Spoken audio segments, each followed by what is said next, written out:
파라다이스라 불리는 멕시코의 어느 작은 해변. 인적이 드문 그곳에 한 여자가 휴가를 즐기러 오죠. 바쁜 생활을 벗어나 오랜만에 즐기는 여유.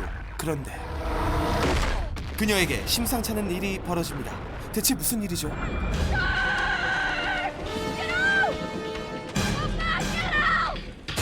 전혀 예상치 못한 상어의 출현. 대낮의 평온함은 한순간 끔찍한 시간이 되고 녀석은 끝까지 그녀의 곁을 맴돌죠. 바위에서 해변까지는 200m. 잡힐 듯 잡히지 않는 그녀의 운명은 어찌 될까요? 영원히 끝날 것 같지 않은 그녀의 하룻밤의 사투. 영화 언더워터입니다. 아무도 없는 바다 한중간 오직 상어 한 마리만이 내 주위를 유유히 맴돌고 있다면 어떨까요? 상상만 해도 오싹하죠. 1975년 조스 이후로 가장 짜릿한 상어의 등장이라 불릴 만한 영화 언더워터. 이 영화는 우리에게 하우스 오브 왁스, 논스톱으로 잘 알려진 자움 콜레세라 감독의 신작인데요. 이분은 매 작품마다 한정된 공간, 제한된 시간을 활용해 극도의 긴장감을 만들어내는 탁월한 연출력을 선보여 왔죠. 그렇다면 이번 영화에선 어떨까요? 우선 영화부터 만나고 올까요? 여름 휴가를 맞이해 홀로 멕시코에 온 미국인 낸시. 그녀가 이곳을 찾아온 데는 특별한 이유가 있었는데요. Is that you in the beach? Oh, no, no, that's fine. That's my mom. Yeah, she came to this beach when she found out she was pregnant with me. I've never been, but it's kind of our beach. 사실 몇 해 전 돌아가신 엄마. 낸시는 우연히 엄마가 젊은 시절 이곳에서 찍은 사진을 발견하고 홀로 그녀를 추억하기로 한 것이죠. Thank you. You're welcome. You were in school. No. I mean, I was in medical school, but we didn't have Spanish there, just cadavers. I'll shut up. No. Cuídate. 특별한 이름 없이 그냥 파라다이스라 불리는 이곳은 현지 마을 사람들조차 모를 만큼 숨겨진 해변인데요. 다행히 사진에 의지해 이곳을 찾아낸 낸시는 젊은 시절 엄마를 생각하며 마음껏 여유를 누리죠. You American? See! See, American! Yeah! Anything gnarly out here I should know about? There's some rocks over there. There's only one tide a day, and when the tide gets low, it becomes an island. Okay, gracias! 낯선 외지인에게 친절함을 잊지 않는 마을 사람들이 떠나고 드넓은 바다에서 완전히 혼자가 된 낸시는 잠시 후 의외의 광경을 목격하게 되는데요. 그것은 바로 죽은 지 오래돼 보이는 고래 한 마리. 뭔가 찜찜한 기분이 드는 낸시. 그런데 이때 파도 사이에 저건 뭐죠? 설마 조용히 다가와 순식간에 낸시를 공격하는 거대한 존재. 낸시가 아직 녀석의 존재를 눈치채지 못한 사이 드디어 놈이 모습을 드러냅니다. 푸른 바다를 붉게 물들이며 위협적인 지느러미로 존재감을 과시하는 바다의 무법자 상어.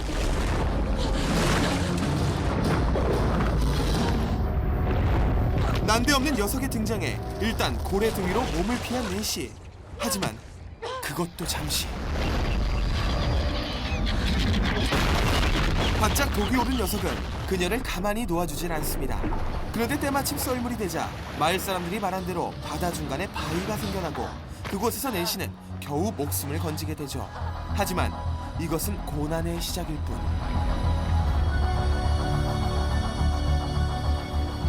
Okay, ma'am. Nice clean wrap. 상처로 인한 출혈과 야속한 밤이 찾아오자 낸시의 체온은 급격히 떨어지기 시작하죠. 바위에서 해변까지는 약 200m. 마음만 먹으면 금방이라도 탈출할 수 있을 것 같은 거리. 하지만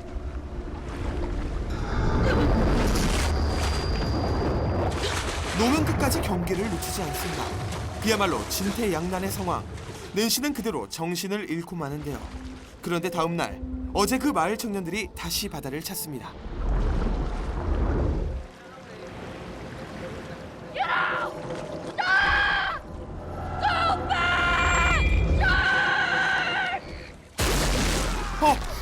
그리고 아니나 다를까 놈에게 순식간에 당하고 말죠. 필사적으로 목숨을 구하려는 남자. 하지만 그녀가 손을 쓰기엔 너무 늦어버린 상황. 그칠지 모르는 상어의 공격. 그녀는 이대로 안타까운 죽음을 맞이하고 마는 걸까요? 한순간도 눈을 돌릴 수 없는 장면의 연속. 지금 바로 감상해 보시죠. 아무도 없는 바다를 배경으로 주요 등장인물이라곤 주인공 하나, 그리고 상대는 마르고 닳도록 봐왔던 이 상어 한 마리뿐인데 어떻게 이렇게 흥미진진할 수가 있죠? 영화를 본 내내 이 심장이 쫄깃쫄깃해졌어요.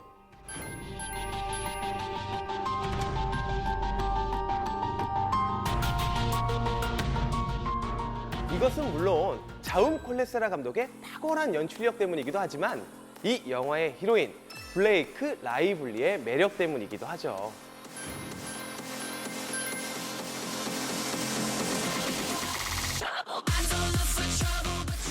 그녀는 가십걸 출신답게 그저 수영복 하나를 입어도 남다른 자태를 뽐내는가 하면 상어와 대치할 때는 여자들도 반하게 할 만한 걸크러쉬의 매력을 보여줬습니다.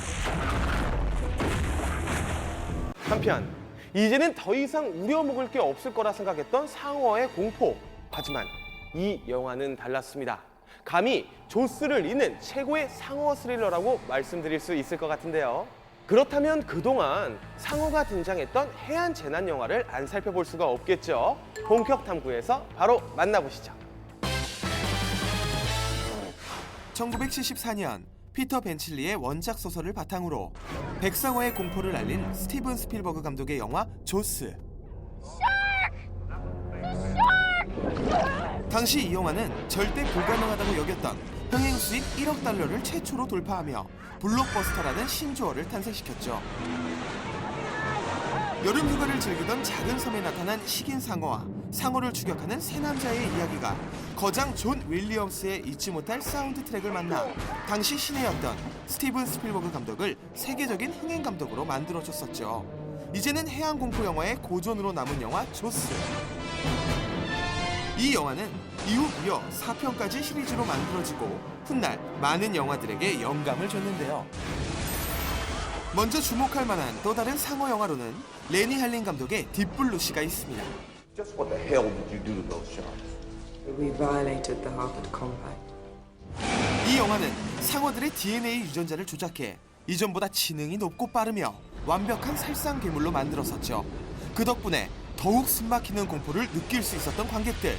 한편 이후 상어를 소재로 한 영화들은 점점 시간이 지나며 독특한 시리즈로 제작되기도 했는데요.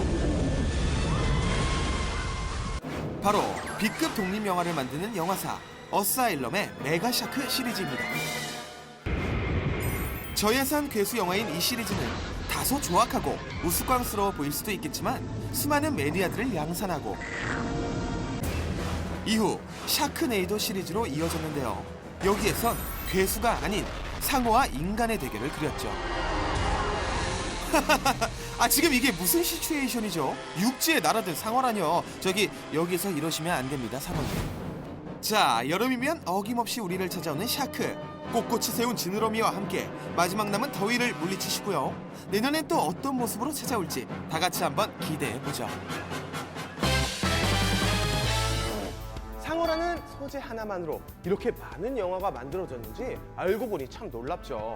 오늘 소개해드린 모든 영화는 BTV에 있으니 꼭 찾아서 감상해보시길 바라고요.